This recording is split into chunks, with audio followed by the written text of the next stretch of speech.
The boat is smaller than he imagined, and dingier. Even at night, Jay can tell it needs a paint job. This is not at all what they discussed.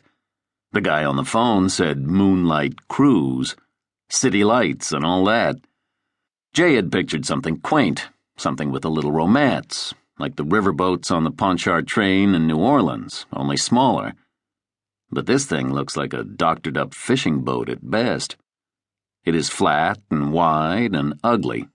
A barge, badly overdressed, like a big girl invited to her first and probably last school dance. There are Christmas lights draped over every corner of the thing and strung in a line framing the cabin door. They're blinking erratically, somewhat desperately, winking at Jay, promising a good time, wanting them to come on in. Jay stays right where he is, staring at the boat's cabin. 4 leaning walls covered with a cheap carport material. The whole thing looks like it was slapped together as an afterthought, a sloppy attempt at decorum, like a hat resting precariously on a drunk's head.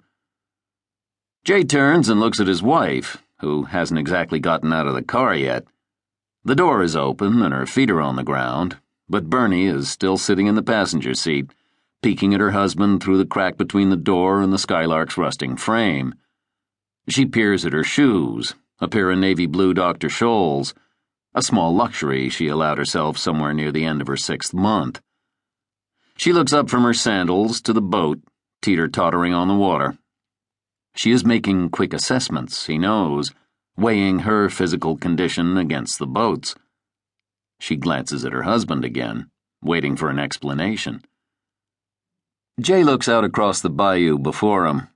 It is little more than a narrow, muddy strip of water flowing some 30 feet below street level.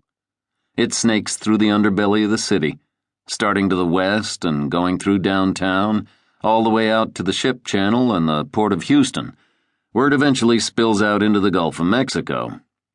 There's been talk for years about the bayou city needing a river walk of its own, like the one in San Antonio.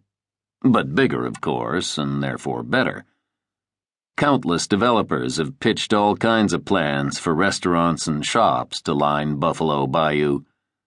The city's planning and development department even went so far as to pave a walkway along the part of the bayou that runs through Memorial Park. The paved walkway is as far as the Riverwalk plan ever went, and the walkway ends abruptly here at Allen's Landing, at the northwest corner of downtown, where Jay is standing now. At night, the area is nearly deserted. There's civilization to the south, concerts at the Johnson and Lindy Cole Arts Center, restaurants and bars open near Jones Hall and the Alley Theater.